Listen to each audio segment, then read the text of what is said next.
Worldwide markets this week, Trump's big plan to save America and maybe to make himself rich at the same time. I'm Simon Brown. This is Worldwide Markets, episode 638 for 9 July.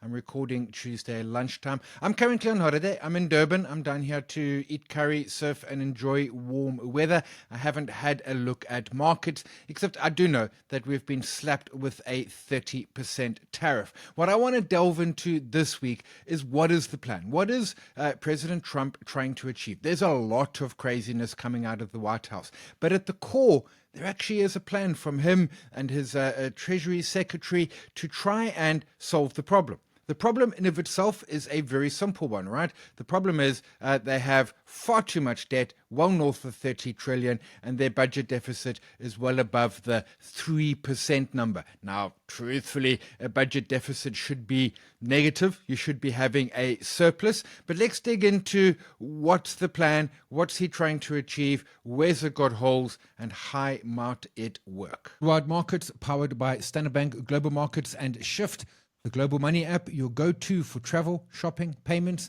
and investments in the palm of your hand, all at the cheapest forex rates. As I said, Trump certainly has a plan. We know what the problem is and what that he's running into. The solution is complicated. I mean, so in essence, and I've been saying this for much of this year, how do you solve the American debt/deficit? Well, you've either got to increase income, taxes, or you got to reduce spending. Those are the two ways. Consider it your household budget. It's much the same. So first off, where do tariffs fit into this whole big plan? And that's quite simple. Tariffs are ultimately an income, right? They get charged by customs at the borders of America for anything that is coming into America, and they make some money for the country. By reports, April, not so much, May, sort of sitting at 20, maybe 30 billion. That's 300-400 billion a year. Let's be generous in that regard. It's nice, but when your budget, when your current debt pile is, approaching 40 trillion, that's not going to solve the problem in a hurry, but it certainly does bring some income. And to the earlier point, how do you balance a budget? Well, you need to get revenue up at the one side. Of course, the other side of this is reshoring. Businesses will, in theory, bring their operations back to America, and that will be good. It means that there won't have to be any import. It means that they will be using American workers, American services, American banks, etc., other bits of American manufacturing, and that too will help the American economy. So that is certainly perhaps the easier part. Of course, the risk is inflation. South Africa's been slapped with 30% tariffs. We export some cars to America. They're just not going to sell, right? No one's going to buy a car that's got an extra 30% tariff slapped on it. But in some cases, you might need to. We have got some, let's take for an example, platinum. We are the major provider of platinum in the world. Do you tax that 30%? I'm not sure. But it certainly is inflationary in the immediate. Now, think of how inflation works. We sell something to America. There's a 30% tariff. It jumps out. That's inflationary. But next year, well, it's not another 30%. That is already there. Further to this is that American companies do have record margins. I was at an Ashburton Investments presentation earlier in the year, and one of the speakers was talking around how US corporates are sitting on record margins. They used the pandemic and then the high inflation to expand those margins, and they've done so incredibly successfully. So in theory, they could absorb some of the tariff. 10% tariff, let's say 3% gets absorbed by the manufacturer offshore, 3% absorbed by the person importing it, the company importing, and then 3% being passed on. It's different when there's a 30% tariff. But that's the logic behind the tariffs. The problem is it's been completely ham-fisted. What Trump has done, and I've been speaking about this since January, is he is breaking alliances and upsetting people, and he's also not very good at what he does. The 90-day deadline is up on Wednesday the 9th, so a day after I'm recording this. He has been sending out letters, but how many deals has he signed? There's allegedly one from Vietnam on the table, there's a UK one on the table, and there's a China one on the table. Signed? Zero. In other words, there are no deals. There were supposed to be 90 deals in 90 days. We are currently 0 for 0 at this point in time.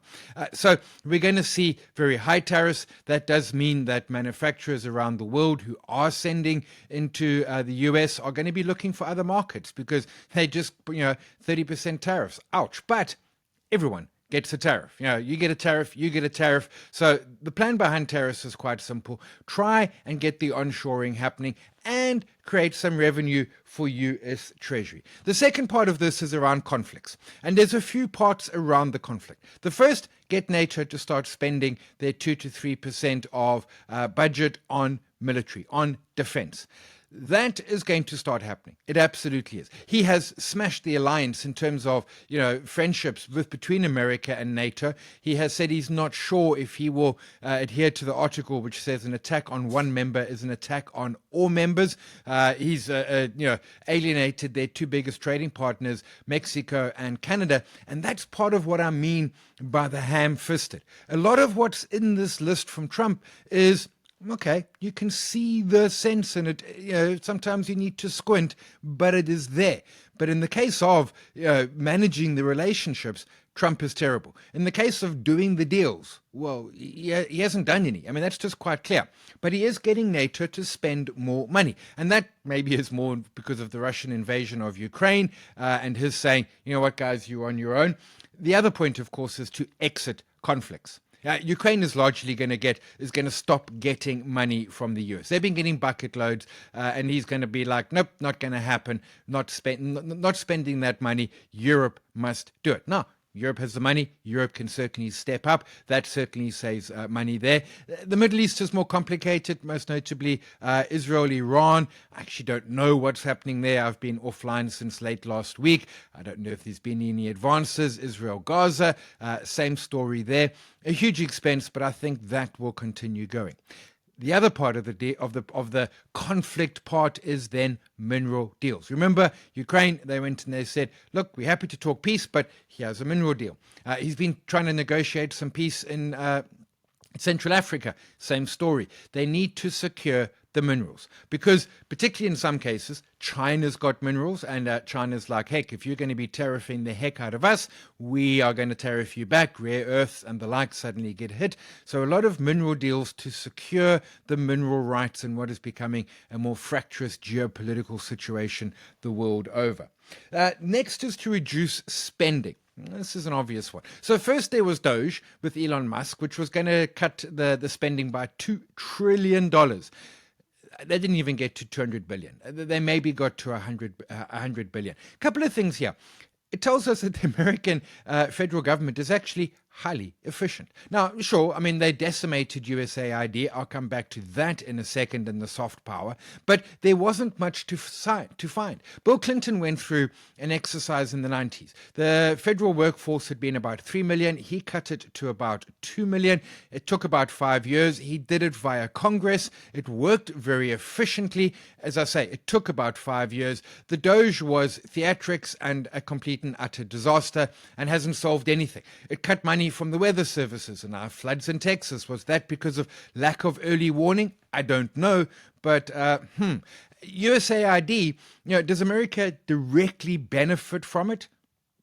No, sure. But is it soft power? Absolutely it is. I know people in South Africa who work for HIV/AIDS organizations that are beneficiaries of USAID, and they will smile sweetly on America because, well, that's where the lives were being saved. Now China is stepping in, and suddenly it's a case of, well, hang on, guys. You lose that soft power. You're not going to be saying death to America if America is currently helping your community, your country, whatever it might be, via USAID. It was, what was the USAID budget? 50, 70 odd billion, a lot of money. I would argue you certainly got your money back for that. But certainly, so Doge was part of that. The other is Medicare, which was in Medicare and Medicaid, which was in the bill that just got passed last week. And what they're doing here is not direct cuts. You can't do that. It's an increase in paperwork. So, for example, I am horrendous at paperwork. You increase my paperwork, I'm going to drop out of the system. When I had a smashed foot earlier this year, medical aid rejected everything, and I would have just been, that's what happens. I'm terrible at paperwork. My wife is a demon. She gets onto it. Medical aid ends up paying everything for my smashed foot. That will get people off the Medicaid, Medicaid. Is it fair?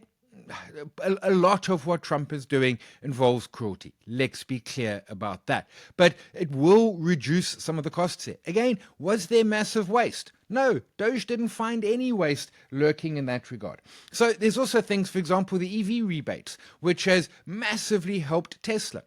People look at China and BYD and the others and say, oh, they've been helped by the Chinese state. Sure, but Tesla's been helped by the US government. It has helped propel US EV manufacturing in leaps and bounds, not just in the EVs, but on the battery side as well. If you're buying an EV car, and on average they're about $10,000 to $15,000 more than the ICE equivalent, you got to be really committed and rich to make that bite. But if there's a $7,500 tax credit, that might only be a couple of $1,000s more. Throw in some saved running costs, the numbers might start to add up. So you start reducing spend in that regard. Some of it, such as cutting back on weather and USAID, I think is going to come back to bite them. Some of it, such as EV rebates, we can see. But you know what? It's saving some money. The next thing is, well, now you got to start growing the economy. You got to get it growing faster. Tax cuts. That's what the idea is of tax cuts, most notably to the rich. It's going back to Reaganomics and the idea of trickle down. Reduce tax on the rich. They will trickle the money down and it'll get to the poor. 40 years after Reaganomics, we can prove quantifiably that does not work. End of story. Reduced regulation. So cut back on Environmental Protection Agency, for example, the Consumer Bureau organization and those sort of regulatory bodies, which they're adding cost to business. Make no mistake that they are. If the environmental authority says, you know what, you can only do this if you build this type of dam or a bridge for the butterflies or whatever the case may be, that is a cost. It is a cost. You remove all of that. You remove consumer protections. For example, there was a bill that was signed under Biden, supposed to go into effect last month, which said if you've signed up for a digital service, you have to be able to unsubscribe the same way you subscribed. In other words, if it was one click in the app, it's got to be one click in the app to get out. You're not allowed to have to make people phone an 0800 number. That hasn't been delayed. Probably indefinitely. But that's good for business, right? Make it harder to unsubscribe. So remove regulatory impediments. That's what he's doing with crypto. Does Trump care about crypto? Well, yes, because he's making money from it. He's got his coins and all the other nonsense out there. But, remove regulations around crypto, the industry flourishes, and therefore you get some growth.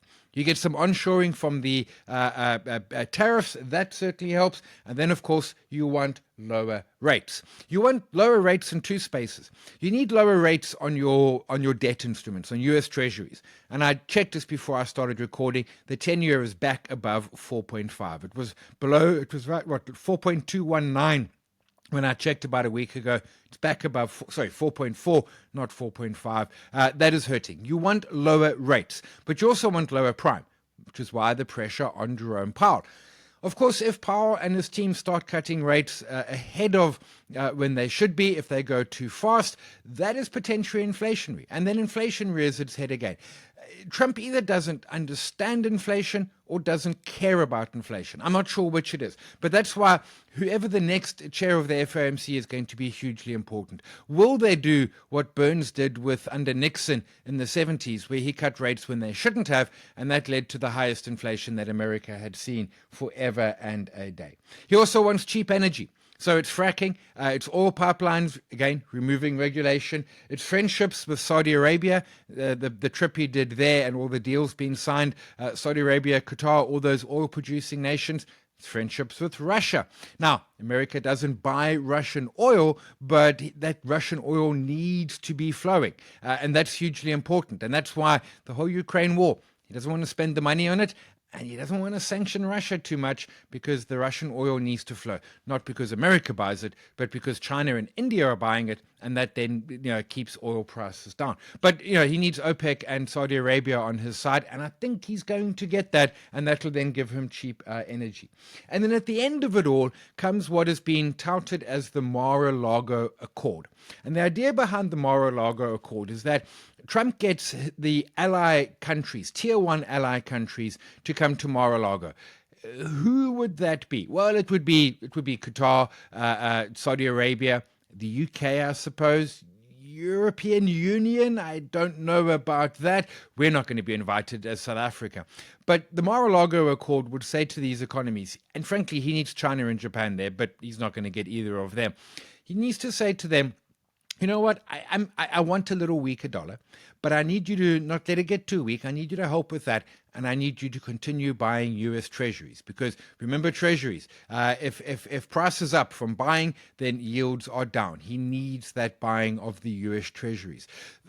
And the Mar-a-Lago Accord is kind of like, in many senses, I suppose, the final move in the process.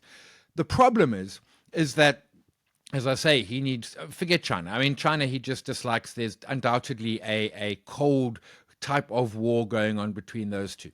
But how does he, he needs Japan at the table. They're a giant buyer of US treasuries at this point. He needs Europe at the table.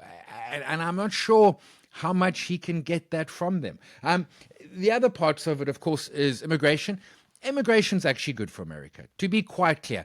Most immigrants are legal, although Trump doesn't care. But, I mean, an immigrant to a country is less likely to break the laws, less likely to take services that don't belong to them, more likely to pay tax, and more likely to work hard. Think about it. When I go to France, I am less likely to run a red light than I am in Johannesburg. Why? Well, because it's not my home turf, and I don't speak French, and I don't want to end up in a French jail. And the data around immigrants committing less crimes, paying their tax, being less of a drain on society, the data is there. I mean, the surveys are there and have been since the 70s. The immigration is totally performative to his base. So the other part is then just kind of ignoring judges in many senses. And again, this is mostly performative and not directly actually helping. I mean, his ignoring the you can't evict people or you can't do this or that, it's not helping his bigger cause. And if you think through what he's trying to do, you can see the thread, you can see, let's say, logic. I mean, there's certainly some logic there. There is a sense there, which is not what Trump had in his first term. He has better advisors this time, his Treasury Secretary and the like. He certainly has better advisors. He certainly has a plan. In the first term, he didn't have a plan.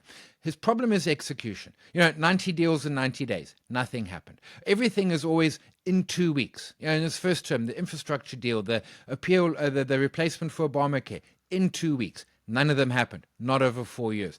His ability to execute is the problem. The other problem is that he needs the partners. He needs other countries to come on board, and he is alienating them left, right, and center. He should have had a big powwow with Canada and Mexico, and to be clear, he renegotiated that NAFTA deal. But he should have called them into the White House, made them a slap-up lunch, had some lacquer wine, Trump doesn't drink, but whatever, and said, guys, we got a problem. How can we solve this? Instead, he throws out tariffs and threats, and now, their most friendly ally, Canada, is suddenly hating on America. The execution is being done immensely badly, and that is going to hurt perhaps more than anything else. That is what he's got to get right and isn't getting right. And a lot of what he's trying to do has longer-term issues. Removing regulation. You might think regulation's a horror, until it means you've got lead in your water or you can't unsubscribe from some service you've signed up for, etc. Consumer protection, environmental regulations, can it go too far? Absolutely. Are they inherently bad? Not a chance. Not a chance at all. Are we going to see lots of onshoring coming to America? In places, yes. I mean, the CHIPS Act under Biden, let's build chips in America to reduce our reliance on Taiwan. Yeah, sure. But again, it's how it's gone about. Are there going to be, are Japanese motor manufacturers and Chinese motor manufacturers going to build in America? Are iPhones going to be built in America? Never. Just not going to happen. Not going to happen. So there is a germ of an idea here, but ultimately he's blown the goodwill, which is what America did have and desperately needs. And ultimately, I think it fails. It is going to be messy. And I mean immensely messy. We've seen it already. It's not going to get much better in a hurry. Worldwide markets powered by Standard Bank Global Markets and Shift. the global money app, your go-to for travel, shopping, payments, and investments in the palm of your hand, all at the cheapest forex rates. So we'll leave that there. My thanks to Standard Bank and Shift for sponsoring the show. Normal shows will resume next week when I'm back in very cold Johannesburg. My name is Simon. Look after yourself. And as always, if you can, look after somebody else as well. Cheers all.